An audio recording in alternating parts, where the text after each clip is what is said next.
On the first part of this quiz review, what we have to do is we have to match the system of linear equations to the corresponding graphs.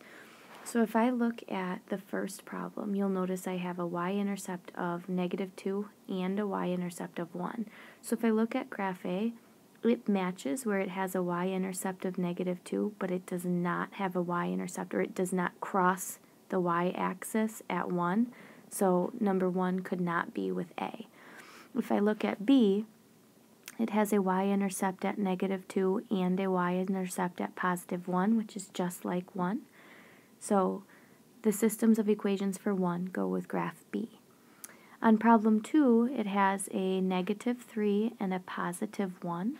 And if I look at graph C, my y-intercepts are -3 and +1. So they match, which leaves graph 3 that goes with A. Now it also asks us to use the graph to estimate the solution. That just means to find the point of intersection.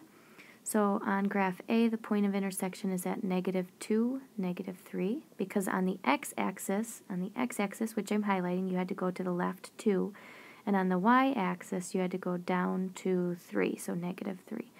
On graph B, here is the point of intersection, and I had to go 1, -1. On C, here's the point of intersection, and we had to go to the right 3, over, and then up and down 0. On problems 4 through 6, we had to solve the systems of linear equations by graphing. I'm going to focus on number 4 first. We look at our y-intercept, which is -3, so I'm going to make a mark at -3. And then I use my slope, which is 2 over 1. Since my slope is 2 over 1, that's going to direct me up 2 over 1. So from this point, I go up 2 over 1, up 2 over 1, and I continue on, filling as much of the graph as I can in both directions. Okay. Then I'll connect with arrows on each end. After I've graphed the first one, I need to graph the second one. My y-intercept is at 1, 2, 3, 4, 5, 6, 7, 8, 9. And my slope, it's just a -x. So for my slope, I'm going to squeeze that 1 in there, and it's -1 over 1. The -1 is going to direct me down while the 1 directs me over. So I'm going to go down 1, over 1, down 1, over 1, and continue the pattern, and I can stop when I see that there's an intersection. Before I'm done, I need to tell the coordinate points of this intersection, so I have to go on the x, 1, 2, 3, 4, and then on my y, I have to go 1, 2, 3, 4, 5. So my answer for this one is 4, 5. Now on problem 5, you'll notice that this one is a little bit different. The easy equation to graph is this bottom one right here, so let's start with that. Our y-intercept is at +1, and our slope is -3. Since it's not listed as a fraction, I'm going to make it 1. So our slope in that case is -3 over 1. So that's going to direct us down 3 to the right 1. 1, 2, 3 to the right 1. And I can go in both directions.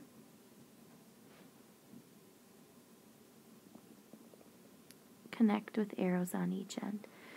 Now with the top equation, what you'll notice is this equation right here, my 6x plus y equals -2, is not in our standard form where y is by itself.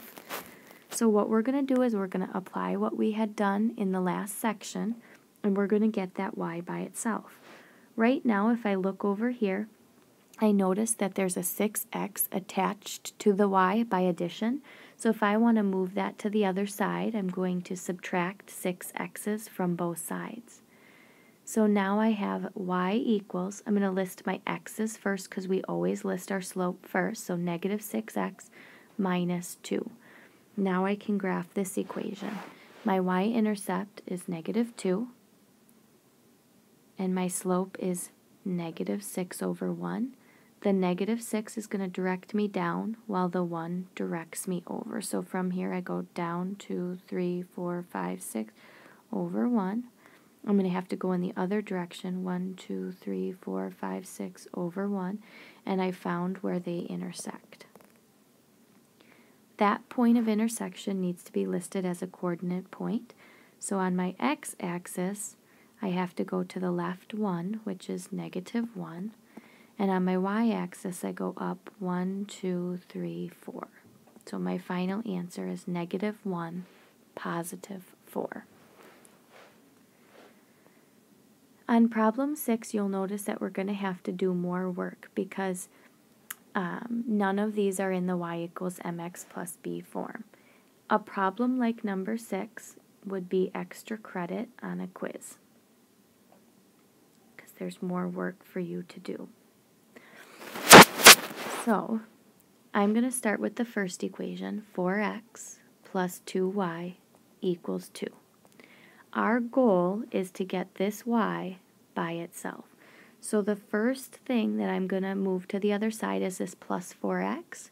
To get rid of a plus 4x, I have to subtract 4x from both sides. So that leaves me with 2y equaling, I'm going to list my x's first, negative 4x plus 2. The y still isn't by itself, it's connected to the 2 by multiplication. To undo that multiplying by 2, I'm going to divide both sides by 2.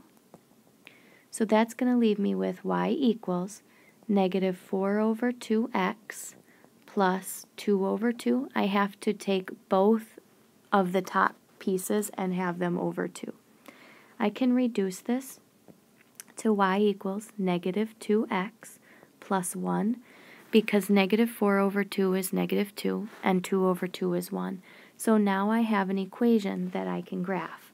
So I'm going to go ahead and graph this. My y-intercept is plus 1, and my slope is negative 2 or negative 2 over 1. The negative 2 directs me down while the 1 directs me over. So down 2 over 1, and I'm going to fill up as much of the graph as I can.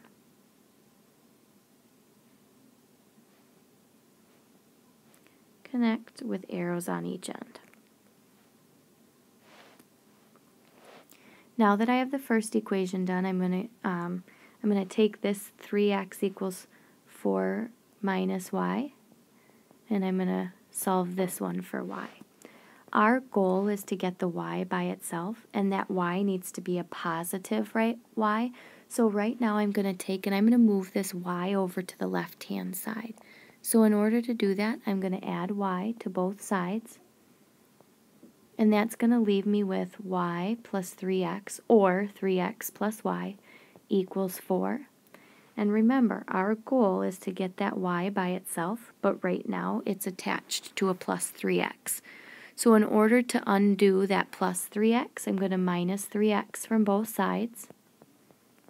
And I get y equals, I'm going to list my x's first, negative 3x plus 4. So now it's in my y equals mx plus b form, and I can graph it. My y-intercept is positive 1, 2, 3, 4. And my slope is negative 3 over 1. The negative 3 directs me down while the 1 directs me over. So down 1, 2, 3 over 1. Down 1, 2, 3 over 1. Down 1, 2, 3 over 1. I found the spot of intersection. And now I just have to tell what it is. So on my x-axis, I had to go over 1, 2, 3, 4. Oh, not 4. I had to only go over 3. And I had to go down 1, 2, 3, 4, 5. So the point of intersection is 3, negative 5.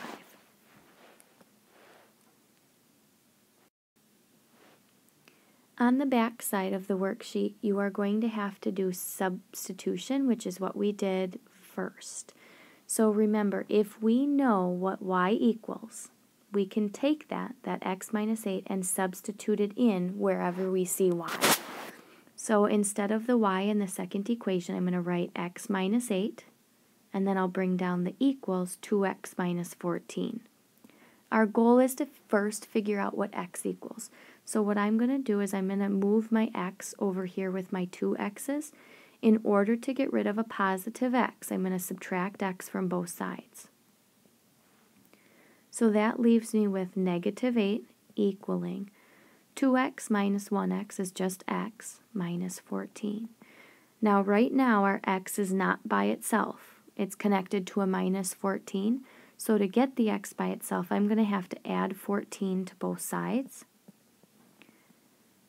And that's going to leave me with x equals, and negative 8 plus 14 gives me 6.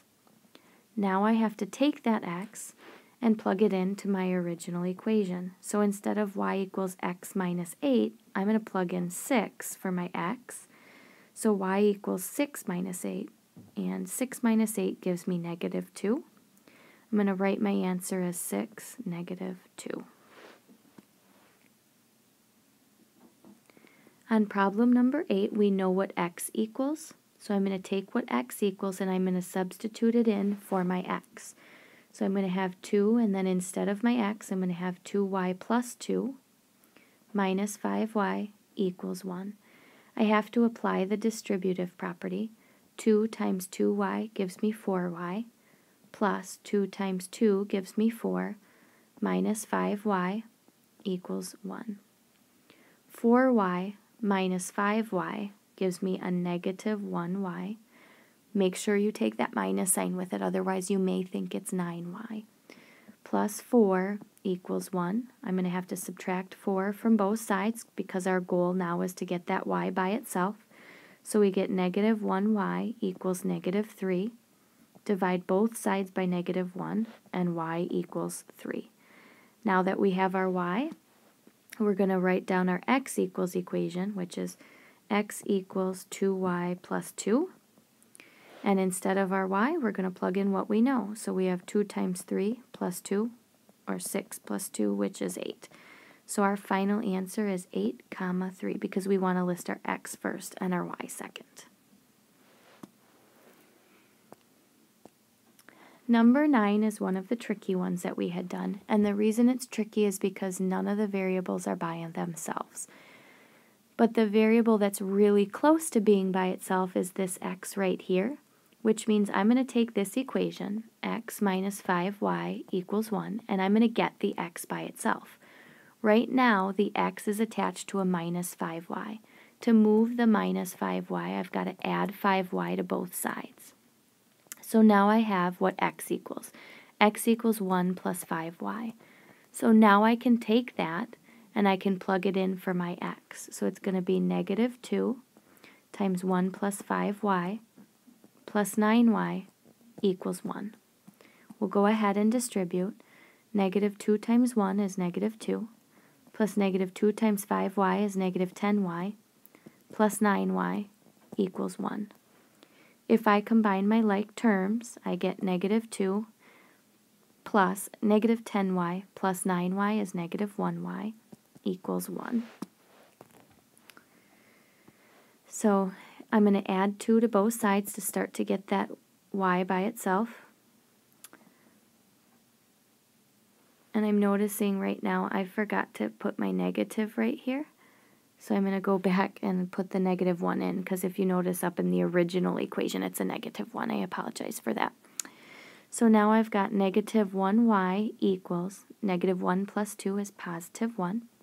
We're going to divide both sides by negative 1 to get that y by itself, and y equals negative 1.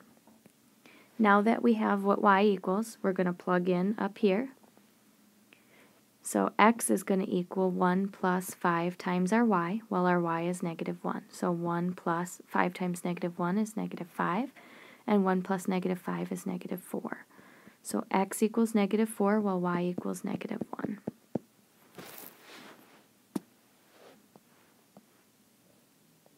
On problems 11 and 12, you can use any method that you would like. You do not have to use the systems of equations to justify your answer. You can just use guess and check.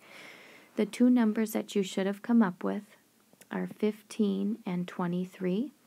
15 plus 23 gives us 38. It says the sum of two numbers is 38.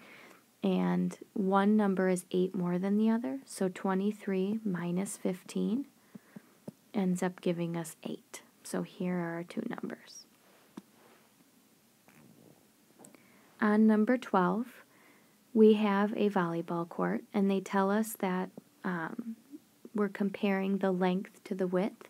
So the width we'll call W, but the length is twice its width. So this long part here I have to call 2 times the width. Perimeter is when we add up all the sides. So that means 2W plus W plus 2W plus W has to equal the 180 that they put in this problem.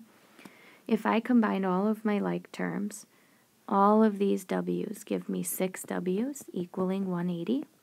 Divide by 6 and W equals 30 feet. Well, if the width is 30 feet and the length is 2 times the width, that's going to be 2 times 30, which is 60 feet. If you have any questions, please email me at sullivana@milton.k12.wi.us.